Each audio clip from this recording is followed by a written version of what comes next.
All right, so I'm hoping I'm live right now on. This is probably going to be on my personal Facebook because I'm using Restream.io for the first time, and I'm using the free. So it should be going to my Twitch, it should be going to my YouTube, and it should be also going straight. You probably can barely hear me. Pardon the bumps, folks. Okay, so as I was saying, should be going live to my Facebook personal. It should be going to live Notes Nerds on YouTube and on Twitch. So let's talk about something real quick. Sony just did their live broadcast stream thing of the PlayStation 5 reveal with all the games. So let's talk about games first. Games looked really impressive. I mean, early next gen stuff, so kind of like just barely better than current gen right now, which is typical, nothing special there. So I'm not downgrading it on that. I'm used to it. I've been gaming for about 40 years now. I mean, since the Atari 2600.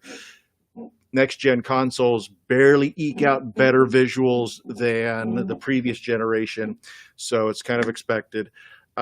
So I'm really impressed with the game library that's coming out. We have Spider-Man, Horizon 2.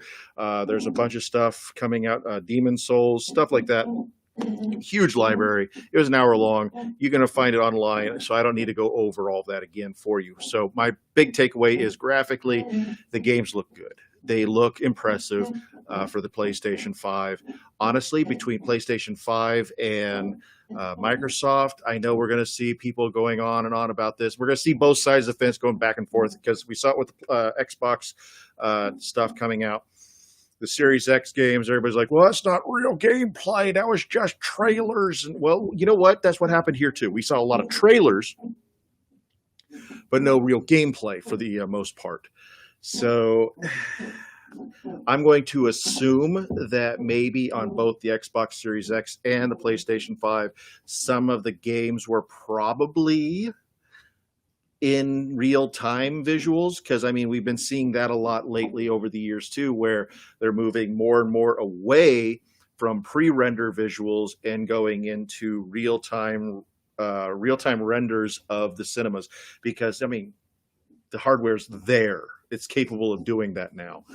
So I'm curious how it's going to look.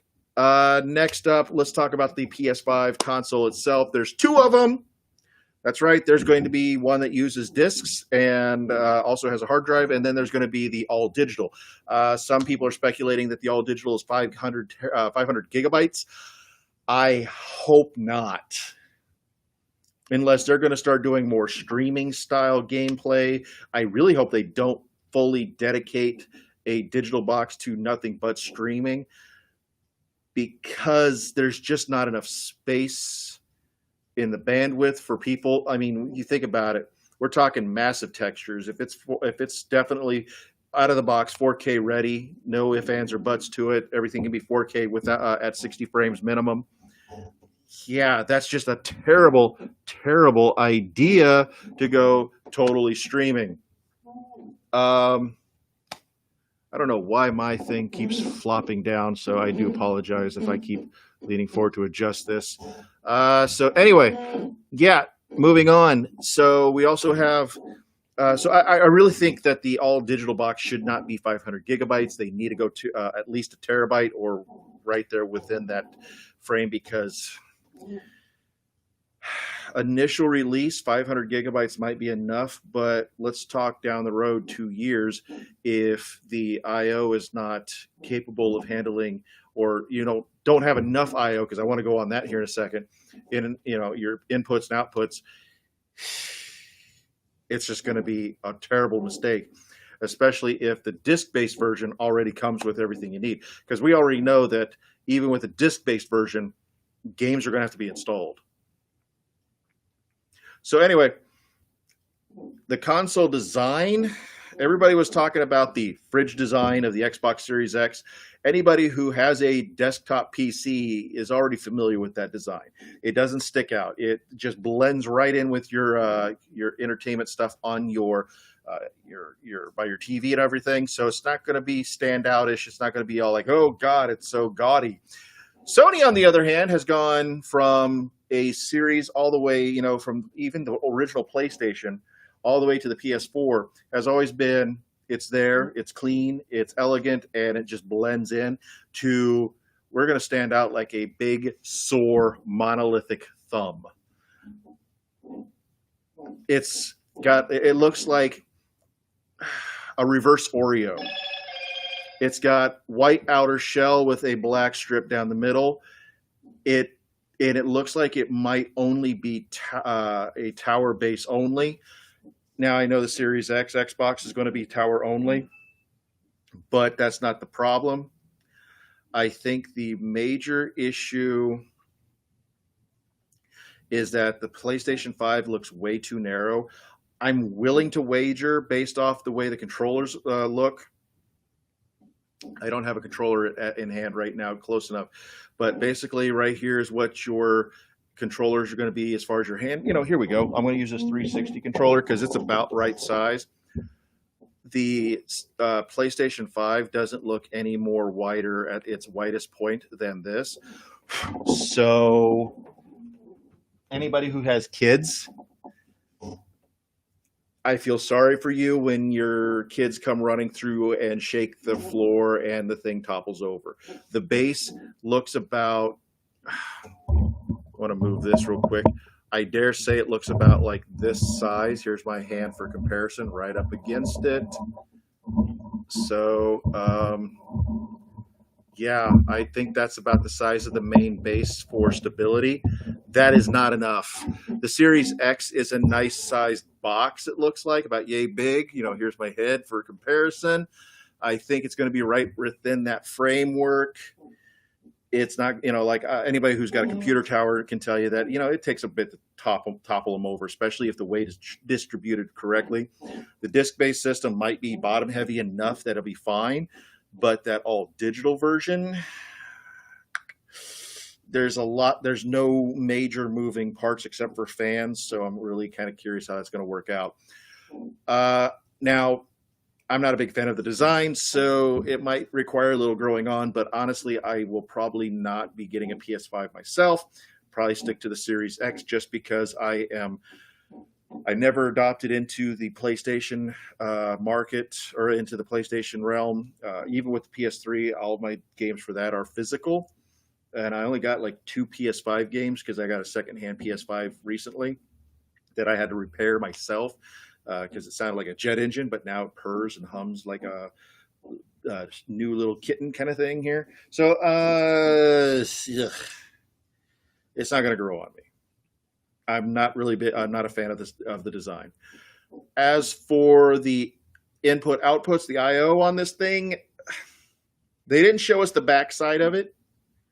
The digital and the disc-based versions both have the same I/O on the front, which is one Type A USB connection, which is your large, the one you plug into your computer, and the other is going to be a Type C, which is basically the same kind that you see at the bottom of your phones nowadays. The nice oval-shaped universal, doesn't matter if it's upside or down or not. If that's it, you got problems. Now, I know there should be a HDMI on the back, but I just have a feeling that there's not going to be anything else. I mean, I do hope that it's not just purely wireless. It has to have, I'm sure on the backside, it's going to have your Ethernet adapter. So this way you can hook it directly into your network. I'm sure it's going to have the HDMI port, but usually if they're trying to show off what I/O it has for connecting other devices, they would show that. They didn't. They showed everything else about the console, but that's kind of scary. I'm not a big fan of this. It's kind of, even with the Xbox Series X, they immediately showed what the I/O on the back side was going to be because there's none on the front. So we had to see what the I/O was on the back. And you know what? The PlayStation or the Xbox Series X has more than enough I/O that it's going to meet all of our needs. I'm just afraid because Looking at the PS4, not pleased with the I/O on it. Same with the PS3. It's kind of sad. I understand why the PS2 only had 2 USB ports and all that jazz, because that was an era when USB was just getting its real push in the PC world in the early 2000s. But by the time PS3 and PS4 came out, USB was synonymous with everything. I'm just not happy with the PS5's I/O. It's kind of ugly. It's kind of sad. It's kind of desolate. So that's my take, guys. It's a quick take, quick hot take, if you will. So I know the wars are going to start. You know, the comments are going to start flowing where, oh my gosh, it looks like this, and this is better, and that's better, and that's better, and this is better. You're going to hear all the Microsoft fanboys, and I'm not talking about fans. I'm talking about fanboys here. They're going to throw some mud right back at the PlayStation fanboys. Where's your gameplay, guys? Where's the real-time gameplay? You know, it's going to be ugly. It's going to be horrible. The best thing is just you're going to stick with what you like. And as long as the backwards compatibility is there, you know, you're definitely going to stick to it. I don't blame you. One thing that I am concerned with is Capcom was showing off a lot of stuff that was going to be 2 years down the road, like Village, Resident Evil 8. That looked really intense, really impressive. I just hope it's not a console exclusive. And yes, even though I haven't played any of the remakes, I haven't played 7. I have the demos installed, so I do need to get around to playing those sometime soon. So we'll go from there. But that's my hot take, guys. Just wanted to get out there real quick, do a live stream real fast, let you guys know what I thought of the whole presentation in a quick little bite-sized nugget. Other than that, guys, stay tuned for more Notes and Nerds content. We're always putting out more. And I am going to try to do more gaming stuff. I promise. I promise. Later.